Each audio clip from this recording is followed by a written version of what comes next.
today we are going to discuss the poem A Are You Digging on My Grave by Thomas Hardy. Thomas Hardy was a poet as well as a novelist.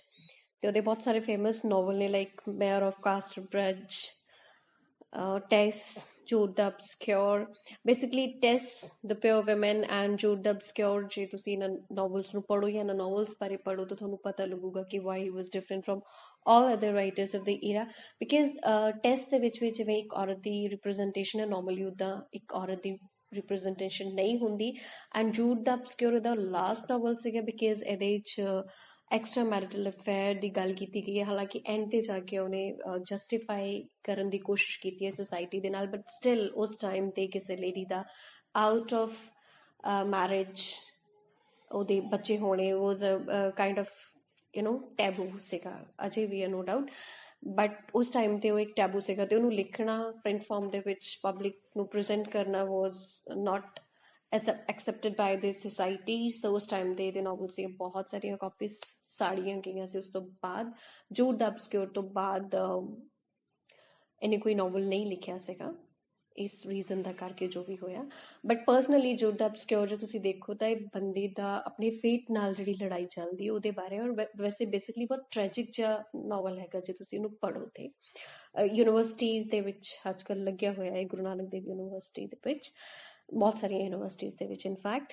And this poem, coming back to the poem, A Are You Digging on My Grave? Basically, I am doing this series for the students of second year of Guru Nanak Dev University. But I'm really sorry because this is not my fault. The syllabus is like this, that all the poems that I've done previously or that I'm going to do after this poem, death is dominant theme. I don't know why, but almost in one or the other poem, the theme is death. So like it has always happened that like in the even semester of university, if even in final year, in the drama and the novel of final year and in the poems of second year, death is dominant theme in all classes and even semesters. Death is the dominant theme. I don't know why, but I'm really sorry for that, but anyhow that's a reality. Coming back to the poem, that was just a kind of humor I was adding to the this video. And now coming to the poem A Are You Digging on My Grave? Now this is an ironical poem. Irony is something when you expect, when something happened that you didn't actually expect, ਜਿਹੜੀ ਤੁਸੀਂ expect ਨਹੀਂ ਕੀਤੀ ਹੁੰਦੀ ਉਹ ਤੋਂ ਬਿਲਕੁਲ ਉਲਟੀ ਚੀਜ਼ ਹੋ ਜਾਂਦੀ ਹੈ. ਸਮਟਾਈਮਸ ਇੱਦਾਂ ਦੀਆਂ ਸਿਚੁਏਸ਼ਨਸ ਜਿਹੜੀਆਂ ਨੇ ਉਹਨਾਂ ਦੇ ਵਿੱਚੋਂ ਹਿਊਮਰ ਨਿਕਲ ਕੇ ਆਉਂਦਾ ਹੈ, ਅਮਿਊਜ਼ਿੰਗ ਸਿਚੁਏਸ਼ਨ ਹੋ ਜਾਂਦੀ ਹੈ ਸਮਟਾਈਮਸ, ਤਾਂ ਉਹਨੂੰ ਅਸੀਂ ਆਇਰੋਨਿਕਲ ਕਹਿੰਦੇ ਹਾਂ, ਆਇਰਨੀ ਕਹਿੰਦੇ ਹਾਂ. I'll try to upload another video on especially on some of the literary terms, but still I drop hints there and here in my video because they are important when we read some poem or novel. That's why I keep on adding literary terms to help you more understand the poem. So irony is jo tusi expect nahi kar rahe ho to bilkul ult ho janda. So this poem is ironical. I'll tell you how. As we read the poem you will come to know how, and that irony results into humor. Basically this poem is about human relationships ਕਿੱਦਾਂ ਦੀਆਂ ਹੁੰਦੀਆਂ ਨੇ. ਅਸੀਂ ਜਦੋਂ ਰਿਸ਼ਤਿਆਂ 'ਚ ਪੈਂਦੇ ਹਾਂ, ਕੁਛ ਤਾਂ ਬਲੱਡ ਦੇ ਰਿਸ਼ਤੇ ਹੁੰਦੇ ਆ, ਕੋਈ ਆਊਟ ਆਫ ਬਲੱਡ ਰਿਸ਼ਤੇ ਵੀ ਹੁੰਦੇ ਆ, ਸਾਡੇ ਫਰੈਂਡਸ ਹੁੰਦੇ ਆ, ਸਾਡੇ ਰਿਲੇਟਿਵਸ ਹੁੰਦੇ ਆ, ਤਾਂ ਉਹ ਰਿਸ਼ਤੇ ਕਿੱਥੇ ਤੱਕ ਨਿਭਦੇ ਆ, ਕਿੰਨੀ ਕੁ ਉਹਨਾਂ ਦੀ ਬੁਨਿਆਦ ਹੁੰਦੀ ਹੈ ਨਾ. ਇੱਕ ਲੈਵਲ ਤੱਕ ਤਾਂ ਉਹ ਨਿਭਦੇ ਨੇ, ਇੱਕ ਲੈਵਲ ਤੋਂ ਬਾਅਦ 'ਚ ਕਈ ਵਾਰੀ ਜਦੋਂ ਸਾਨੂੰ ਬਹੁਤ ਲੋੜ ਹੁੰਦੀ ਹੈ ਕਿਸੇ ਦੀ, ਉਦੋਂ ਉਹ ਇਨਸਾਨ ਸਾਡੇ ਨਾਲ ਨਹੀਂ ਹੁੰਦਾ ਜਾਂ ਉਹ ਲੋਕ ਸਾਡੇ ਨਾਲ ਨਹੀਂ ਹੁੰਦੇ, ਹੈ ਨਾ. ਤਾਂ basically human life has been designed like this. So ਇੱਕ ਲੈਵਲ ਤੇ ਆ ਕੇ ਤੁਹਾਡਾ ਆਪਣਾ ਸਾਇਆ ਸਾਥ ਛੱਡ ਦਿੰਦਾ ਨਾ. ਤਾਂ ਪੋਇਮ ਵੀ ਥੋੜੀ ਜੀ ਇਸ ਤਰ੍ਹਾਂ ਦੀ ਹੈਗੀ ਆ. ਆਈ ਐਮ ਨਾਟ ਐਕਚੁਅਲੀ ਮੇਰੇ ਦਿਮਾਗ 'ਚ ਹੁਣ ਨਹੀਂ ਆ ਰਿਹਾ, ਬਟ ਸੁਰਜੀਤ ਪਾਤਰ ਦੀ ਇੱਕ ਬਹੁਤ ਸੋਹਣੀ ਪੋਇਮ ਹੈ। ਉਹਦੇ 'ਚ ਇੱਕ ਲਾਈਨ ਹੈ, ਮੈਨੂੰ ਲਾਈਨ ਬਿਲਕੁਲ ਸਟਰਾਈਕ ਨਹੀਂ ਕਰ ਰਹੀ, ਬਟ ਇਟ ਇਜ਼ ਅਬਾਊਟ ਕਿ ਜਿਹੜੇ ਤੱਤ ਵੀ ਹੁੰਦੇ ਆ ਨਾ ਇੱਕ ਦੂਜੇ ਨਾਲ ਇੱਕ ਟੈਂਪਰੇਚਰ ਤੱਕ ਜੁੜੇ ਹੁੰਦੇ। ਜਦੋਂ ਤੁਸੀਂ ਟੈਂਪਰੇਚਰ ਕਿਸੇ ਚੀਜ਼ ਦਾ ਵਧਾ ਦਿੰਦੇ ਹੋ, ਸਪੋਜ਼ ਲੋ ਆ, ਉਹ ਕਿੰਨਾ ਕਿੰਨਾ ਆਪਸ 'ਚ ਜੁੜਿਆ ਹੁੰਦਾ ਹੈ ਨਾ, ਬਟ ਉਹਨੂੰ ਵੀ ਤੁਸੀਂ ਅੱਗ 'ਚ ਰੱਖੋਗੇ, ਬਹੁਤ ਦੇਰ ਰੱਖੋਗੇ, ਉਹ ਵੀ ਪਿਘਲਣਾ ਸ਼ੁਰੂ ਹੋ ਜਾਂਦਾ। ਸੋ ਇੱਕ ਹਰ ਚੀਜ਼ ਦਾ ਕਿਸੇ ਚੀਜ਼ ਨਾਲ, ਹਰ ਰਿਸ਼ਤੇ ਦਾ ਕਿਸੇ ਦੇ ਦੂਸਰੇ ਰਿਸ਼ਤੇ ਨਾਲ ਜੁੜਿਆ ਹੋਣਾ ਕਿਸੇ ਕੰਡੀਸ਼ਨਸ 'ਤੇ ਡਿਪੈਂਡ ਕਰਦਾ ਹੁੰਦਾ, ਤੇ ਇੱਕ ਲੈਵਲ 'ਤੇ ਆ ਕੇ ਉਹ ਚੀਜ਼ਾਂ ਦੂਰ ਹੋ ਜਾਂਦੀਆਂ ਨੇ, ਹੈ ਨਾ।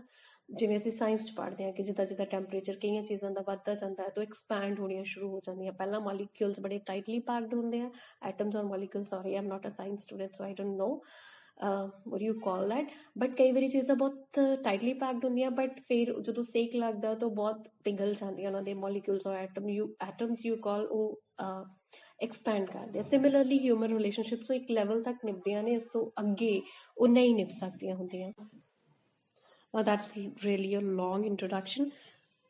Coming again to the poem, I'm reading one stanza at a time, and sorry if I call stanza a paragraph or the passage. Sometimes it automatically comes out, but I know stanza, and everybody knows that in poem we don't call it a paragraph, we call it a stanza. In my previous video, I think I wrongly added the word paragraph, or I think something related to that, but ਕਈ ਵਾਰੀ flow 'ਚ ਅਸੀਂ ਬੋਲ ਜਾਂਦੇ ਹਾਂ, but we really know the conceptual meanings.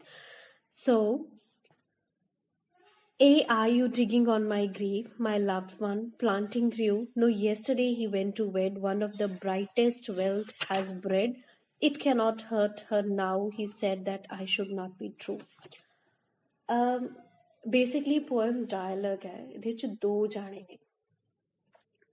are you digging on my grave, basically ਕੋਈ ਕਿਸੇ ਦੀ ਕਬਰ ਪੁੱਟ ਰਿਹਾ, ਤੇ ਕੌਣ ਪੁੱਟ ਰਿਹਾ? ਜਿਹੜਾ ਕਬਰ ਦੇ ਅੰਦਰ ਜਿਹੜਾ ਵੀ ਇਨਸਾਨ ਹੈ ਇੱਥੇ ਲੇਟੀ ਹੈ, ਤਾਂ ਉਹ ਉਹਨੂੰ ਪੁੱਛ ਰਹੀ ਹੈ, ਜਿਹੜਾ ਵੀ ਪੁੱਟ ਰਿਹਾ ਕਬਰ ਨੂੰ, ਖੋਦ ਰਿਹਾ, ਵੀ ਤੂੰ ਕੌਣ ਆ? Who are you who is taking on my grave, are you taking on my grave? ਤਾਂ ਪੁੱਛਦੀ ਹੈ ਕਿ ਸੋਚਦੀ ਹੈ ਜਾਂ ਪੁੱਛਦੀ ਹੈ ਕਿ ਮੈਨੂੰ ਬਹੁਤ ਚਾਹਣ ਵਾਲਾ ਹੋਊਗਾ। ਪਲਾਂਟਿੰਗ ਰਿਓ, ਇੱਕ ਕੋਈ ਬੂਟਾ, ਕਈ ਵਾਰੀ ਕਿਤੇ ਰਸਮ ਹੁੰਦੀ ਹੈ ਕਿਸੇ ਦੀ ਕਬਰ, ਕਿਵੇਂ ਕਿਸੇ ਸੁਸਾਇਟੀ 'ਚ ਕਸਟਮ ਹੁੰਦਾ ਹੈ ਕਿ ਕਿਸੇ ਦੇ ਜਾਣ 'ਤੇ ਕੋਈ ਟਰੀ ਪਲਾਂਟ ਕਰਦੇ ਨੇ, ਜਾਂ ਕੋਈ ਫੁੱਲ ਲਾਉਂਦੇ ਨੇ ਕਬਰ 'ਤੇ, ਜਾਂ ਫੁੱਲ ਦੇ ਰੱਖ ਕੇ ਆਉਂਦੇ ਨੇ ਕਬਰ 'ਤੇ। ਜੇ ਤੁਸੀਂ ਪੜ੍ਹਿਆ ਹੋਊਗਾ ਦੈਟ ਆਲ ਮਾਈ ਸਨਸ, ਤਾਂ ਉਹਦੇ 'ਚ ਵੀ ਇੱਕ ਐਪਲ ਟਰੀ ਲਾਇਆ ਹੁੰਦਾ ਨਾ, ਉਹਦੇ 'ਚ ਹੁੰਦਾ ਐਜ਼ ਅ ਮੈਮਰੀ।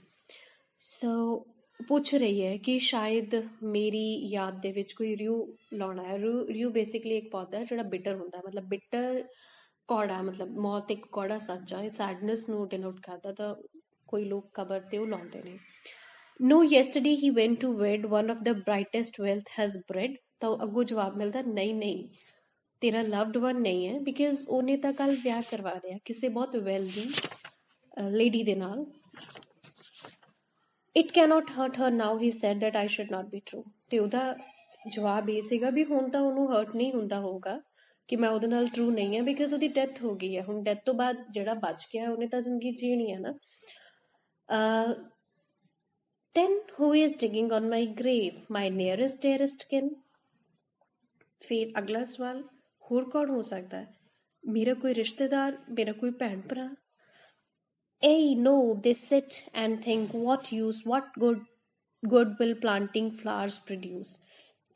ਜਵਾਬ ਅੱਗੋਂ ਮਿਲਦਾ, ਨਹੀਂ ਉਹ ਤਾਂ ਬੈਠੇ ਸੋਚ ਰਹੇ ਨੇ, ਤੇਰੇ ਭੈਣ ਭਰਾ, ਤੇਰੇ ਰਿਸ਼ਤੇਦਾਰ, ਕਿ ਹੁਣ ਕੀ ਫਾਇਦਾ ਕਬਰ 'ਤੇ ਫੁੱਲ ਲਗਾਇਆ ਕਿ ਉਹਨੇ ਵਾਪਸ ਥੋੜ੍ਹੀ ਆ ਜਾਂਦਾ। No tendance of her mount can lose her spirits from death's den, ਕਿ ਉਹ ਜਿੰਨੀ ਮਰਜ਼ੀ ਉਹਦੀ ਕਬਰ ਦੀ ਦੇਖਭਾਲ ਕਰ ਲਈਏ, ਕੇਅਰ ਕਰ ਲਈਏ, ਹੈ ਨਾ, ਪਰ ਕਿਸੇ ਵੀ ਹਾਲਤ ਨਾਲ ਉਹਦੀ ਆਤਮਾ ਉੱਥੋਂ ਵਾਪਸ ਥੋੜ੍ਹੀ ਆ ਸਕਦੀ ਹੈ, ਉਹ ਡੈਥ ਤੇ ਟਰੈਪ ਤੋਂ ਵਾਪਸ ਨਹੀਂ ਆ ਸਕਦੀ ਨਾ।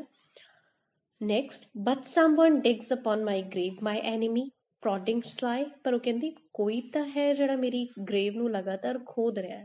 ਕੌਣ? ਮੇਰਾ ਐਨੀਮੀ। ਸ਼ਾਇਦ ਸੀਕ੍ਰੇਟਲੀ ਉਹ ਮੇਰੀ ਕਬਰ ਖੋਦ ਰਿਹਾ ਬਿਨਾਂ, ਮਤਲਬ ਲਾਈਕ ਮੇਰੇ ਰਿਲੇਟਿਵਸ ਨੂੰ, ਮੇਰੇ ਘਰਦਿਆਂ ਨੂੰ ਨਹੀਂ ਪਤਾ, ਤੇ ਉਹ ਕੋਈ ਚਲਾਕੀ ਖੇਡ ਰਿਹਾ, ਮੇਰੀ ਕਬਰ ਖੋਦ ਰਿਹਾ। Nay, when she heard you had passed the gate that shuts on all flesh, soon or late, she thought you no more worth her hate and cares not where you lie. ਤਾਂ ਕਹਿੰਦੀ ਅੱਛਾ ਮੇਰਾ ਦੁਸ਼ਮਣ? ਤਾਂ ਜਵਾਬ ਮਿਲਦਾ ਨਹੀਂ ਨਹੀਂ, ਜਿੱਦਣ ਤੇਰੇ ਦੁਸ਼ਮਣ ਨੂੰ ਇਹ ਪਤਾ ਲੱਗਾ ਕਿ ਤੇਰੀ ਡੈਥ ਹੋ ਗਈ ਹੈ, ਜਿਹੜੀ ਕਿ ਲਾਈਕ ਤੇਰਾ ਤੂੰ ਉਹ ਗੇਟ ਰਾਹੀਂ ਲੰਘ ਗਿਆ ਜਿੱਥੋਂ ਹਰੇਕ ਨੇ ਹਰ ਬੰਦੇ ਨੇ ਅੱਜ ਜਾਂ ਕੱਲ੍ਹ ਲੰਘਣਾ ਹੀ ਹੁੰਦਾ, ਤਾਂ ਉਹਨੇ ਉਸ ਤੋਂ ਬਾਅਦ ਤੈਨੂੰ ਆਪਣੀ ਹੇਟ ਦੇ ਵੀ ਕਾਬਿਲ ਨਹੀਂ ਸਵਾਲ ਵੀ ਨਹੀਂ ਕੀਤਾ ਕਿ ਤੂੰ ਕਿੱਥੇ ਪਈ ਹੈ। then who is digging on my grave? say since I have not guessed। ਤਾਂ ਉਹ ਅੱਗੋਂ ਖੁਦ ਪੁੱਛਦੀ ਹੈ ਅੱਛਾ ਤਾਂ ਫਿਰ ਕੌਣ ਹੈ? ਸੀਰੀਅਸਲੀ ਮੈਂ ਗੈਸ ਨਹੀਂ ਕਰ ਸਕੀ। oh it's my mistress dear, your little dog who still lives near। ਤਾਂ ਜਵਾਬ ਮਿਲਦਾ my mistress, ਮੈਂ ਤੇਰਾ ਡੌਗ ਹਾਂ ਜਿਹੜਾ ਕਿ ਇੱਥੇ ਨੇੜੇ ਹੀ ਰਹਿੰਦਾ। And much I hope my moments here have not disturb your rest. ਅਤੇ ਮੈਂ ਉਮੀਦ ਕਰਦਾ ਕਿ ਮੇਰੀਆਂ ਜਿਹੜੀਆਂ ਮੂਮੈਂਟਸ ਨੇ ਤੇਰੀ ਕਬਰ ਦੇ ਉੱਤੇ ਉਹਨਾਂ ਨੇ ਤੈਨੂੰ ਤਕਲੀਫ ਨਹੀਂ ਪਹੁੰਚਾਈ ਹੋਊਗੀ। ਇਹ yes you dig upon my grave, why flashed it not on me that one true heart was left behind. ਉਹ ਕਹਿੰਦੀ ਓ ਅੱਛਾ ਤੂੰ ਹੈ। ਮੈਂ ਹੈਰਾਨ ਹਾਂ ਕਿਉਂ ਨਹੀਂ ਮੇਰੇ ਦਿਮਾਗ 'ਚ ਆਇਆ ਕਿ ਇੱਕ ਸੱਚਾ ਦਿਲ ਮੈਂ ਪਿੱਛੇ ਛੱਡ ਕੇ ਆਈ ਸੀ। What feeling do we ever find to equal among human kind a dog's fidelity. ਤਾਂ ਕਹਿੰਦੀ ਹੈ ਮੈਂ ਕਿੱਦਾਂ ਭੁੱਲ ਗਈ ਸੀ ਇਹ ਚੀਜ਼ ਕਿ ਹਮੇਸ਼ਾ ਜਿਹੜੇ ਡੌਗਸ ਹੁੰਦੇ ਆ ਉਹ ਹਿਊਮਨ ਬੀਂਗਸ ਨਾਲੋਂ ਵੀ ਜ਼ਿਆਦਾ ਫੇਥਫੁਲ ਹੁੰਦੇ ਆ।